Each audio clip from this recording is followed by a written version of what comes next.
Der Besuch des chinesischen Staatschefs Xi Jinping in Moskau ist für Russlands Präsident Wladimir Putin ein Triumph. Kann der Kreml-Chef doch zeigen, dass er international nicht völlig isoliert ist. Putin begrüßte Pekings Vorschläge für eine politische Lösung in der Ukraine und erklärte, Russland sei offen für Gespräche. У нас очень много совместных задач, целей.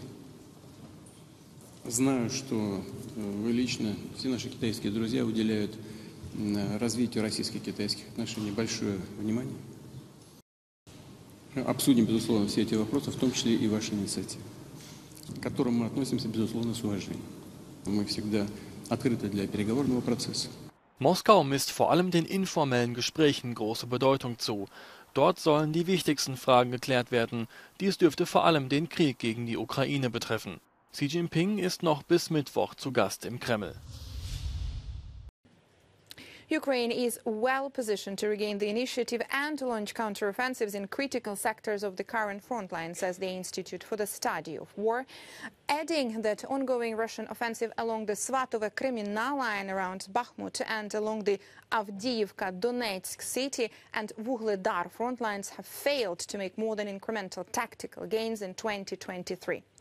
Ukrainian forces likely conducted a localized counterattack southwest of Bakhmut amid growing Russian discussion about the potential Ukrainian counteroffensives in this area. The Institute for the Study of War says Russia has committed the approximately 300,000 mobilized soldiers called up by partial mobilization in September last year for the purpose of pursuing exactly such a spring offensive to these various offensive efforts. Now, if 300,000 Russian soldiers have been unable to give Russia a decisive offensive edge in Ukraine, it is highly unlikely that the commitment of additional forces in future mobilization waves will produce a dramatically different outcome this year. Another evidence, the UK Defence Ministry says on the 3rd of March, authorities in the Russian-controlled part of Zaporizhia region published a decree that declares occupied Melitopol as the regional capital.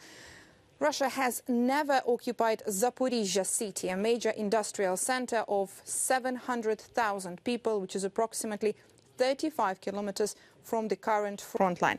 The quiet declaration of an alternative capital is likely acknowledgement within the Russian system that its forces are highly unlikely to seize previously planned major objectives in the near future. Now, the tempo of Russian offensive operations across the theater has slowed down in recent weeks, suggesting that the Russian offensive in Donbass may be nearing culmination. Die Menschheit befindet sich auf dünnem Eis und dieses Eis schmilzt schnell, so der Generalsekretär der Vereinten Nationen nach Vorlage des jüngsten IPCC-Berichtes. Und er fordert die wohlhabenden Länder auf, ihre Ziele zur Erreichung der Kohlenstoffneutralität so schnell wie möglich voranzutreiben. The climate time bomb is ticking. But today's IPCC report is a how-to guide to defuse the climate time bomb. It is a survival guide for humanity. As it shows, the 1.5-degree limit is achievable, but it will take a quantum leap in climate action. Guterres fordert den Ausstieg aus der Kohleverbrennung bis 2040 und er drängt auf kohlenstofffreie Stromerzeugung in den Industrieländern bis 2035, also ohne Gaskraftwerke. Die nächsten Berichte der mit dem Friedensnobelpreis ausgezeichneten Wissenschaftler des IPCC werden wahrscheinlich kommen, nachdem die 1,5 Grad überschritten sind oder bald überschritten werden. All the decades of deceit and cruelty have now reached an end. Saddam Hussein and his sons must leave Iraq within 48 hours. Their refusal to do so will result in military conflict, commenced at a time of our choosing. 3 Tage später, am 20. März 2003, beginnt die Bodenoffensive der sogenannten Koalition der Willigen, angeführt von US-Streitkräften und ohne Mandat des UN-Sicherheitsrates. It was supposed to happen about the 24th, and so we thought we had some days in hand, and so we were in normal routine. It kind of caught us off guard, but it was a good way to start because there wasn't much time to think about it. We quickly were given instructions to get ready and leave our bases and head to dispersal positions. And within 24 hours of that, we were crossing the border. Mit der Eroberung des Irak aber kommt kein Frieden, sondern ein Bürgerkrieg mit tausenden Terroranschlägen, auch gegen die westlichen Besatzungstruppen. Well, of course, at the time we were simply doing our jobs, and I made the fatal error of supposing that if I got on and did my job as a soldier on the ground, someone in government, either in the UK or the US, had some form of plan for what would happen once we had secured Iraq. So we all assumed that someone had a plan. We didn't realize there was no plan. Auch nach Rückzug der Besatzungstruppen ist die Lage im Irak bis heute instabil. Er ist ein failed state, der jederzeit implodieren kann. The conflict in Iraq led to some amazing medical advances in terms of care for traumatic injuries. So I think there's scope, and I'm sure there's already ongoing discussions between health bodies such as the NHS and Ukraine in order to share lessons learnt. My full expectation is that the Russian losses and the reverses they're suffering may well lead to a collapse in the regime in Moscow. If that is the case, then I think we in the West need to be ready to work closely with the remnants of the Russian military to maintain peace and stability within that country. At the same time, we must be ready immediately to provide the wherewithal and the financial support to get normal life going as quickly as possible, which is something we didn't do in Iraq. Die Schnellrestaurantkette McDonald's hat eine Lobbykampagne gestartet, um eine wichtige EU-Rechtsvorschrift über Einwegverpackungen zu verwässern. Die im November letzten Jahres von der EU-Kommission vorgestellte Initiative zielt darauf ab, Einwegverpackungen für die Gastronomie bis 2030 zu verbieten. Ein von McDonald's finanzierter Bericht besagt jedoch, dass ein Verbot von Einwegverpackungen die Produktion von Plastik und den Wasserverbrauch erhöhen und die Lebensmittelsicherheit beeinträchtigen könnte. Wir haben ein französisches McDonald's-Restaurant besucht, in dem wiederverwendbare Behälter vorgeschrieben sind. In diesem Betrieb und in allen Fastfood-Restaurants in Frankreich ist es seit dem 1. Januar gesetzlich vorgeschrieben, wiederverwendbares Geschirr zu verwenden. Bei McDonald's hat man diese Lösung gefunden, sah sich aber auch mit einigen Herausforderungen konfrontiert. On a dû aménager l'équipement pour pouvoir accueillir la vaisselle. Ensuite, ça a généré des changements au niveau de la formation des équipes. Il a fallu former tout le monde à la vaisselle réutilisable. Et puis, ça nous a aussi coûté opérationnellement parce qu'il a fallu acheter du matériel.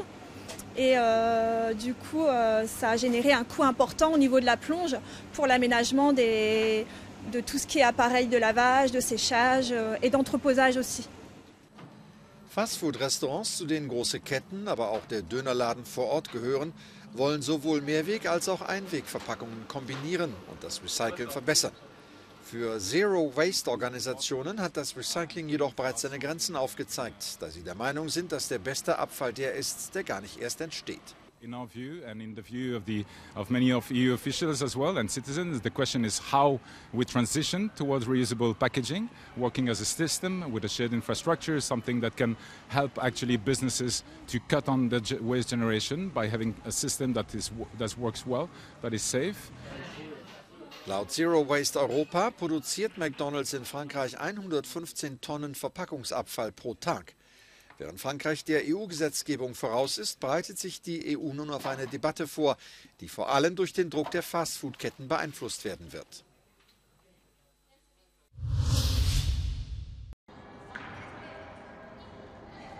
Als Leistungssportlerinnen sind die Mitglieder der ukrainischen Nationalriege in der rhythmischen Sportgymnastik daran gewöhnt, viel zu reisen. Doch seit in ihrem Land Krieg herrscht, sind selbst Aufenthalte zu Übungszwecken in ihrem Heimatland selten geworden. Mithilfe des Nationalen Olympischen Komitees Griechenlands kamen die Sportlerinnen kürzlich nach Athen, um sich auf die nächsten Wettbewerbe vorzubereiten. У 2022 році, коли Росія повномасштабно вторглась на територію України, і в мого тата не було іншого вибору, як піти воювати. Він хотів захищати нашу сім'ю, нашу країну, і ми також за нього дуже сильно хвилюємось, але віримо, що все буде добре і ми переможемо. Wie in diesem Fall vom griechischen Sport ist die ukrainische Riga auf Unterstützung aus dem Ausland angewiesen, auch seelisch. Так, багато дівчат, з якими ми виступали раніше, підтримували нас з європейських країн. Звичайно, що країни-агресори взагалі з перших днів мовчали і ні слова не казали. І якщо казати зі спортивного боку, ще нас звинуватили, що вони не виступають через нас. Russland ist in der rhythmischen Sportgymnastik seit Jahrzehnten führend, aufgrund des Krieges aber von Wettkämpfen ausgeschlossen. Київ зараз достатньо сірий, похмурий, через те, що часто тривоги, часто ракетні удари в житлові будинки. І нещодавно від нашого залу буквально 500 метрів попали в будинок. Тому ми кожну хвилину в цьому залі дуже цінуємо і дуже раді, що Збройні Сили України роблять все можливе для того, щоб ми змогли тренуватися в ньому. Με τον πόλεμο να μένεται στην Ουκρανία, η εθνική ομάδα ensemble της χώρας βρίσκεται στην Ελλάδα για το Παγκόσμιο Κύπελλο Γυμναστικής. Αυτά τα κορίτσια προσπαθούν να βιώσουν μία έστω μικρή αίσθηση κανονικότητας και να συνεχίσουν τη ζωή τους. Όμως η καρδιά και το μυαλό τους είναι πάντα πίσω στην Ουκρανία και στα αγαπημένα τους πρόσωπα. Από την Αθήνα για το Euronews, Γιάννης Καράγιοργας.